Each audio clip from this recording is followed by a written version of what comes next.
Hello, it's Richard Price here. In this video, we're going to demonstrate the use of the MOD mold to show the effect of tip diameter from curing lights.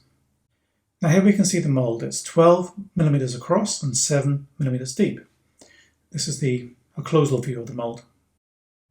Now I'm doing this video because curing lights come in all different tip sizes, and these tips are definitely going to affect how the composite is cured. Now Ultradent kindly made this mold out of a plastic material to which composite resin doesn't stick. The light transmission through the mold is very similar to that of teeth, and I have a YouTube video that shows this. Now this mold, being 12 millimeters across, can be used to show the effect of different light tip diameters on how resins cure. And here we can see that obviously one corner of the restoration was not cured when using the curing light, even though it was used for the manufacturer's recommended exposure time. When we then place this into a solvent to dissolve the uncured material, we can clearly see that the material is not very well cured in the regions furthest away from the light tip.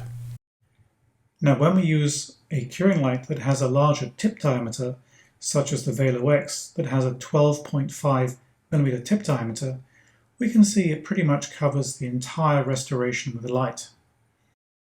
And it's important to note that the beam profile from the Valo X is very uniform, so there's a uniform distribution of light all the way across the tip. When we remove the specimen from the mold, it appears to be fully cured. However, when we look at the light transmission through the composite, we can see that the amount of light that reaches the bottom of the proximal boxes is limited. And although in this mold it looks as though it's cured, it may not be as hard as one would like at the bottom of the proximal boxes.